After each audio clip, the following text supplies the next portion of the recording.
Assalamualaikum warahmatullahi wabarakatuh. Assalamualaikum warahmatullahi wabarakatuh.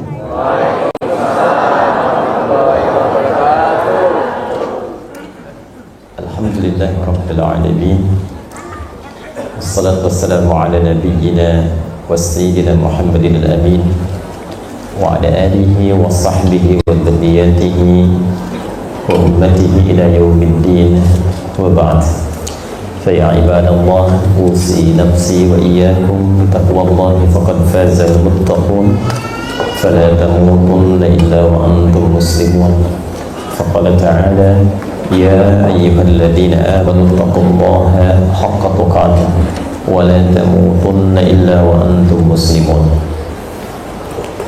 Bapak Ibu sehat? Ya, semoga kita semua tanpa kecuali diberikan kesehatan dan kemuliaan di sisi Allah Subhanahu wa taala. Saya harus memulai pertemuan di pagi ini dengan menyampaikan permohonan maaf mendalam karena 30 menit dari jadwal yang telah ditentukan pukul 8 kami melewati itu dan baru memulai sekarang. Baru selesai berkegiatan dalam jangka 3 bulan dan baru diselesaikan tadi malam dengan mengantarkan secara berurutan kurang lebih ada 14 ulama dari 8 negara. Tadi malam terakhir itu sampai 4 orang yang terakhir, dan saat kembali saya dapati anak saya pun sedang kurang sehat. Jadi saya tadi minta 30 menit karena mereka merelakan kami 3 bulan. Saya minta 30 menit tadi untuk menemani sebentar, kemudian pamit dan berangkat ke sini. Semoga itu tidak menghalangi niat kita untuk belajar dan mendekat kepada Allah dengan lebih baik. Terima kasih. Langsung saja karena waktu kita juga sangat terbatas, kita akan manfaatkan. Hari ini materinya kita ambil yang spesial. Biasanya kalau ada momen-momen tertentu kita beristirahat sejenak dari kajian tafsir untuk menyiapkan diri guna bisa mengisi di momen-momen itu supaya bisa dimanfaatkan dengan ilmu sebelum amal. Misal, biasanya sebelum Ramadan saya bahas khusus tentang fikih Ramadan kan, supaya menikmati Ramadan ketika beramal itu dengan ilmunya. Bagaimana menikmati sahur dengan ilmu, bagaimana menikmati iftar dengan ilmu, bagaimana menikmati tarawih dengan ilmu. Ada perbedaan antara menunaikan amal dengan ilmu atau mencukupkan amal saja dengan ilmu yang minimal. Itu akan agak berbeda rasanya. Pun demikian, kita memasuki saat ini di bulan Rajab. Ada banyak pengetahuan tentang Rajab yang kiranya bila itu kita bisa dapati dengan baik, ada tambahan kenikmatan amal yang bisa kita langsungkan saat memasuki bulan ini. Ini poin yang sangat penting, sekaligus juga menepikan berbagai macam informasi-informasi bukan hanya tidak akurat, tapi juga tidak selaras, tidak valid, tidak benar terkait dengan hal-hal yang seharusnya menjadi keutamaan di bulan Rajab. Nah, di situ kemudian juga kita akan membiasakan dengan sanad keilmuan supaya apa yang kita bahas itu memiliki dasar argumentasi yang tersambung keterangannya sampai ke Nabi SAW. Ya, misal saya hari ini membawa satu kitab yang sangat bagus karya ulama yang luar biasa, namanya Fadail Syahrul Rajab, keutamaan bulan Rajab, yang di dalamnya juga menyampaikan turunan kitab lain. Jadi dalam satu kitab ada 2 kitab tentang Tabyinul Ujab bima warada fi Fadaili Ar-Rajab.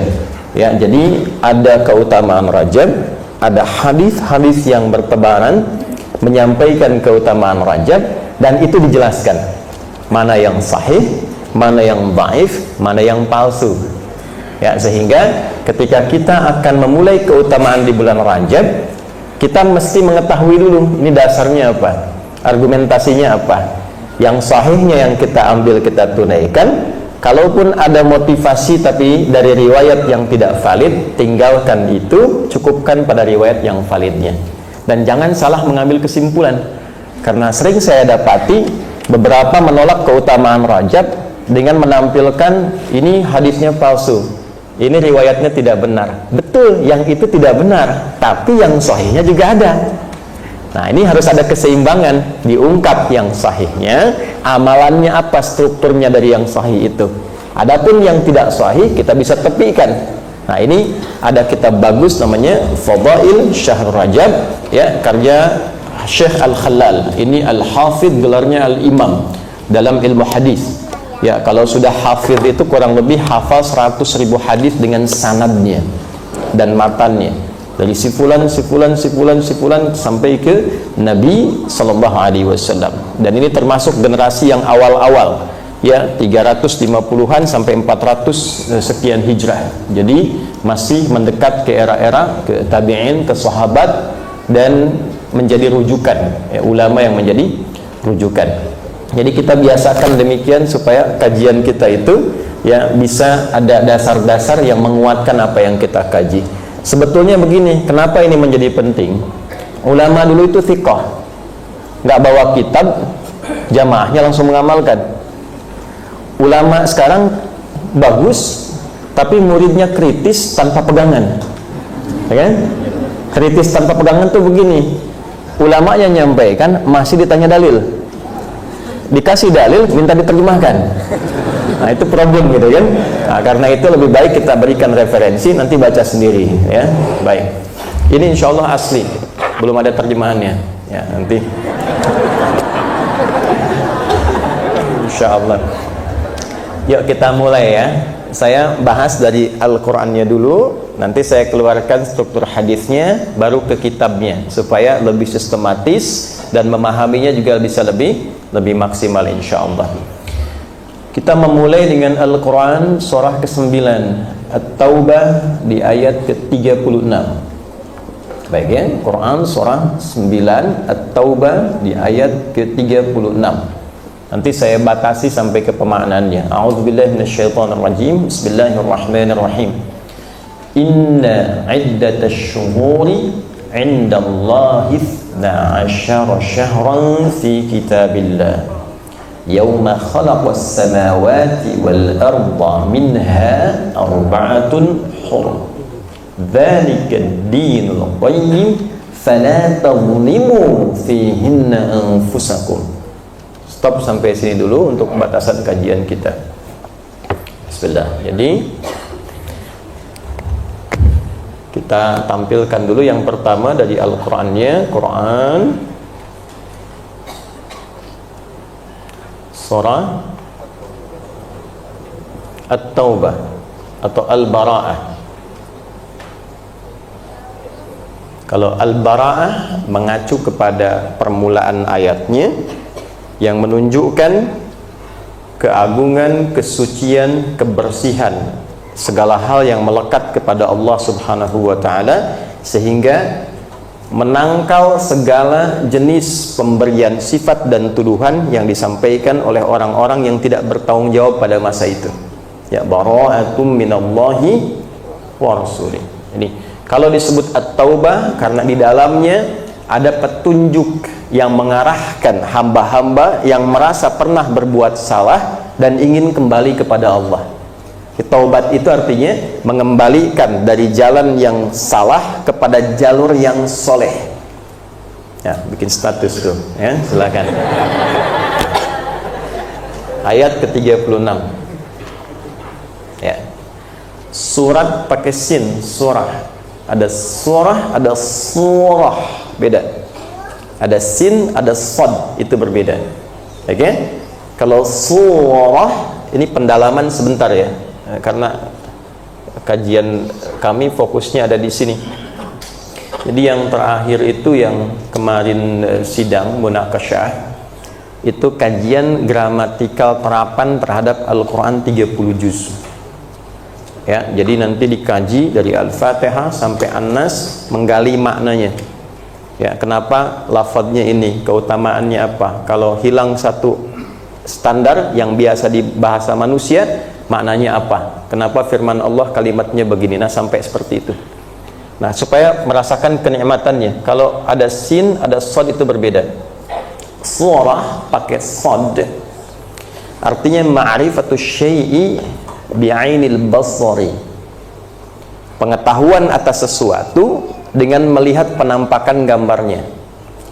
Anda melihat mobil kan, berjejer kendaraan di luar. Dengan melihat dengan mata saja langsung bisa kelihatan kan, oh ini mobil kualitasnya begini, kecepatannya segini, bila disandingkan dengan mobil lain kalah kecepatan. Saya tidak berikan contoh merek supaya tidak endorse ya. Nah, tapi Anda keluar kan, Anda bisa langsung tahu kan. Nah, itu namanya surah pakai sod. Ditampilkan gajah, nah, kalau gajah boleh lah ya. Begitu dilihat kan ketahuan, oh ini gajah, hewannya punya belalai dengan kekuatannya begini. Jadi ketika disebutkan gajah terbayang kan, itu sod. Tapi sin berbeda. Ma'rifatus syai'i bi'ainil basirah. Mengetahui sesuatu dengan kedalaman pancaran makna, akal dan hati. Ya. Di dalam Al-Quran, surah disebut surah dengan sin, bukan hanya bermakna pembatas di antara firman-firman Allah, tapi memberikan pesan mendalam bahwa Anda tidak bisa paham isi Al-Quran dengan sekedar melihat mushaf saja. Nggak bisa baca langsung mengerti arti, itu nggak bisa. Nggak bisa lihat terjemah langsung memberikan fatwa, itu mustahil. Jadi memahami Al-Quran itu harus disertakan dengan hati kita, diteruskan ke pikiran kita, baru ditembuskan kepada seluruh bagian tubuh kita untuk mengamalkannya. Baru Anda mengerti kedalaman Al-Quran. Jadi ketika Allah menyampaikan misal ya ayyuhalladzina amanu la yasra qaumin qaum la yaghtab ba'dukum ba'dha. Hei orang-orang beriman, jangan engkau biasakan untuk saling mencela. Jangan engkau biasakan untuk bergibah sepanjang engkau punya iman. Nah, kalau baca terjemah itu feel-nya ringan. Tapi ketika Anda mendalami itu dengan hati dan pikiran, kenapa menggunakan ya? Kenapa disebutkan 361 kali dalam Al-Quran? Dari 14 huruf panggilan, kenapa cuma ya yang digunakan? Ya memanggil yang dekat, menengah, dan jauh. Ayyuha, ayyunya penguat, munada hanya tanbih mengingatkan. Alladzina disebutkan 1080 kali dalam Al-Quran, disebutkan 1080 kali dalam Al-Quran, memanggil semua tanpa kecuali.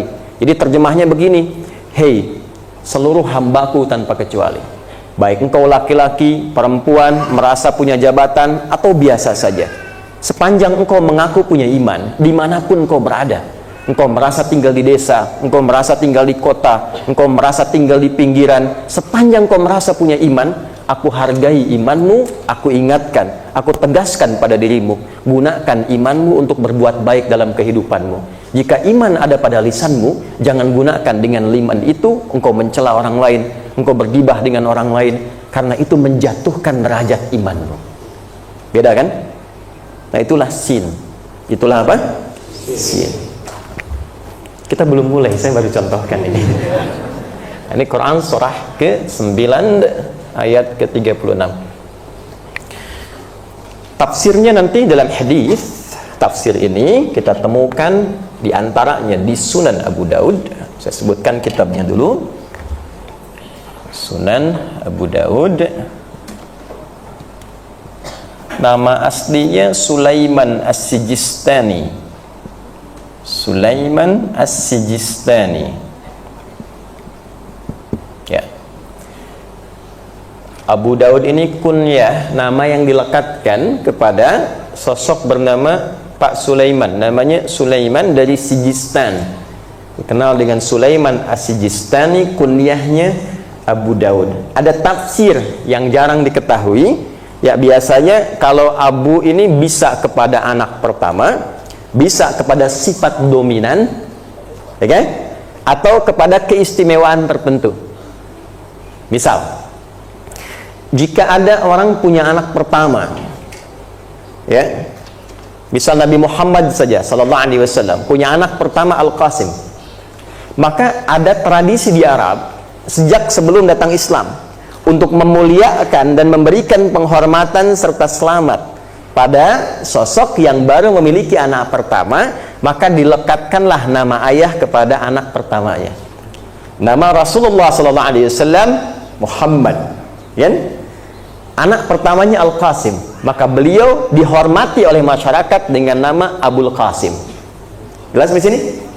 Baik ya. Jadi asalnya Abu itu tradisi yang baik sejak era jahiliyah. Hampir dominan tradisinya, banyak yang tidak baik, tapi ada juga yang baik. Yang baik itu kelak dilestarikan. Jadi bukan menunjuk kepada nilai islaminya, bukan, tapi nilai penghormatannya. Yang dibenarkan oleh Islam adalah menghormati seseorang, memberikan kemuliaan pada seseorang, termasuk ketika seseorang merasakan kebahagiaan dan kenikmatan. Jadi ketika seseorang itu merasakan kebahagiaan, hadirlah kita sebagai muslim untuk membersamai kebahagiaan itu. Makanya Anda pernah dengar kan, Nabi itu tertawa dengan orang yang gembira, merasakan duka dengan orang-orang yang sedang bersedih. Itu terapannya seperti ini. Ketika teman kita dapat promosi jabatan tertentu yang baik, kita bersamai dengan kebahagiaan, kita ucapkan selamat kan, kita senang kan. Yang ditinggalkan tuh yang riaknya, yang hasadnya. Kenapa sih mesti dia ya? Padahal nggak elok ya. Nah itu yang harus dibuang. Itu bukan etika Islami. Ya, nah ada tradisi yang baik untuk mengungkapkan itu, dilekatkan nama Abu. Nah, itu tradisi yang ada di Arab sampai sekarang. Jadi bukan berarti Anda hijrah langsung jadi Abu misalnya kan? Nah, anak Anda namanya Kevin jadi Abu Kevin misalnya kan? Nah, walaupun itu boleh-boleh saja, tapi saya jelaskan supaya mengerti maksudnya. Ya, yang kedua bisa membentuk pada sifat, baik sifat positif ataupun sifat negatif.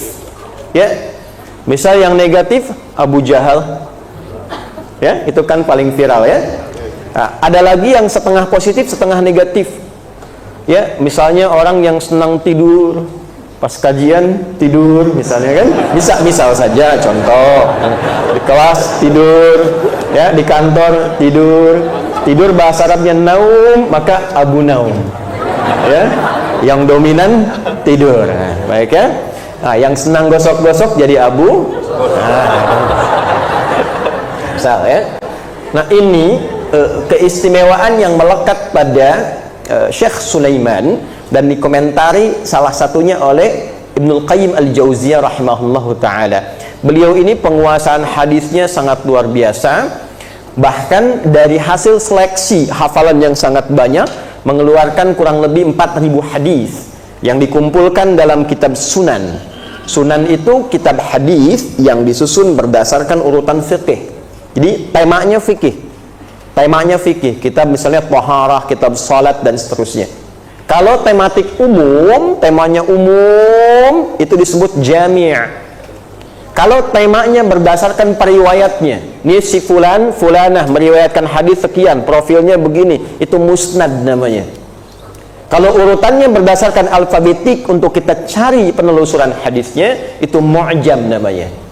Nah, beliau bukan hanya punya kemampuan mengurutkan hadis secara fikih, tapi juga lisannya sangat mudah mengeluarkan hadis.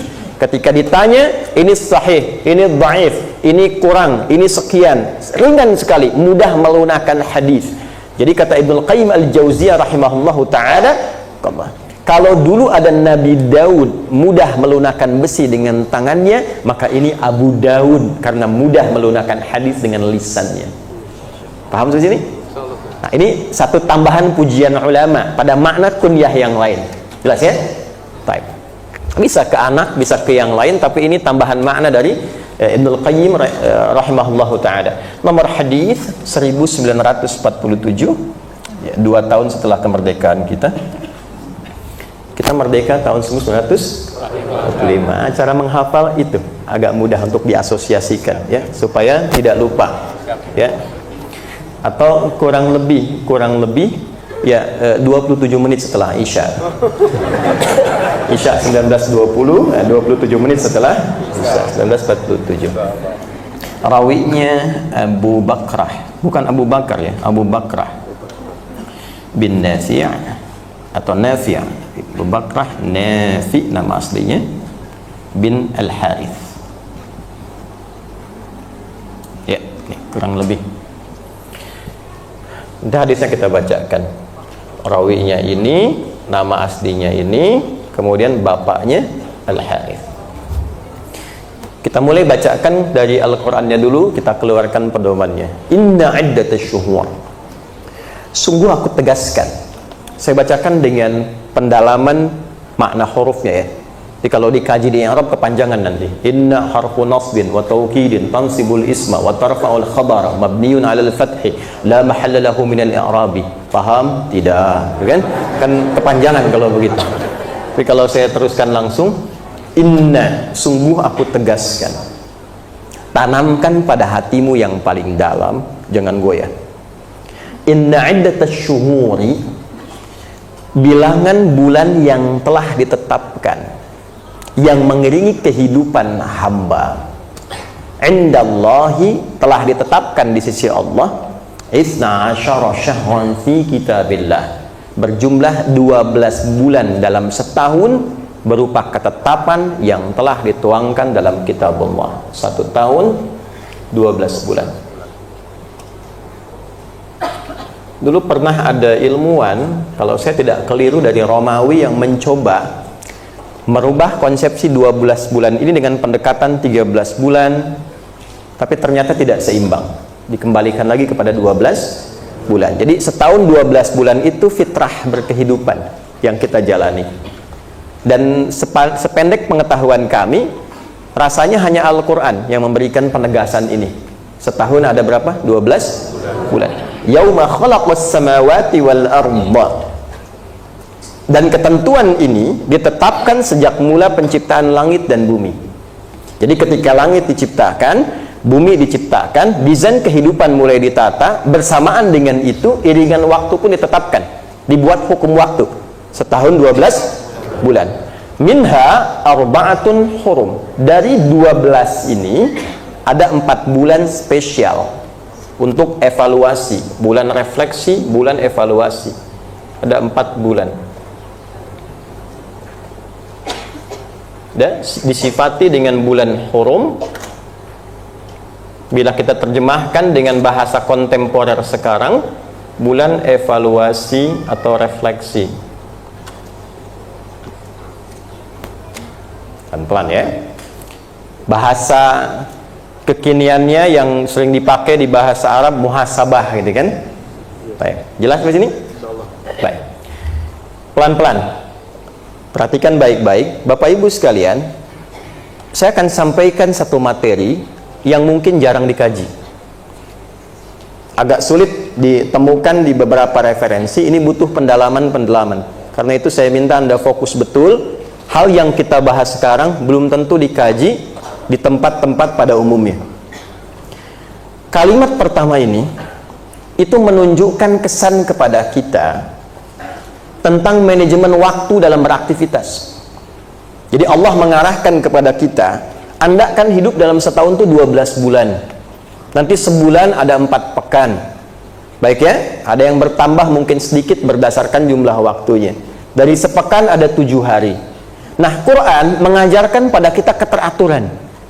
Coba setahun ini Anda bagi per trimester, 4 bulan, 4 bulan, 4 bulan. Quran kasih contoh. Ya, karena kenapa contoh ini yang muncul? Karena umumnya orang itu beraktivitas ingin selalu maju. Ya, belajar lagi, kerja lagi. Tapi jarang diantara yang belajar dan bekerja itu mengevaluasi pekerjaannya.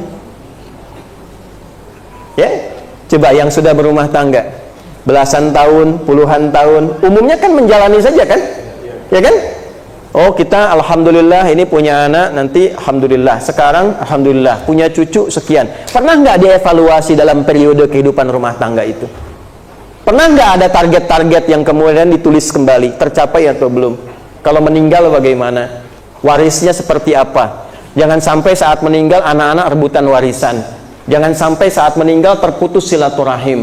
Jangan sampai kita didik dengan baik, sampai dengan masuk sekolah tiba-tiba jadi orang yang tidak baik saat sekolah.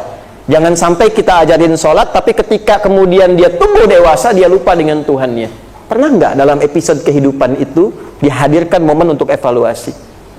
Nah, itulah kenapa yang dicontohkan pertama, evaluasi diri di bulan Hurum, supaya memberikan kesan bahwa ada pembagian manajemen waktu kehidupan yang harus kita uraikan. Dan ini yang sering dilupakan. Biasanya kan kalau sudah lupa suka nggak inget ya Bu ya. Nah. Sekarang kita bagi 12 bagi 4 berapa? Betul ya. 12 dibagi 4 3. 12 dalam setahun. Nah ini yang jarang dibahas. 12 dalam 1 tahun dibagi 4. Minha arba'atun hurum. Dari 12 itu 4-nya bulan hurum. Maka yang sisanya berapa? 8 kan? Ini 4 bulan hurum. Baik. 4 lagi, 4 lagi. Ini yang jarang dikaji. Ya. Yang ini dulu. Yang 4 ini. Yang bulan hurum itu apa saja? Sebentar. Tenang ya. Nah, kita tanyakan pada Nabi dulu. Kan yang ditugaskan menjelaskan Quran bukan ibu, Nabi kan? Ya, tugas kita tuh hanya menerima penjelasan Nabi lewat ulama, kita amalkan. Jelas ya?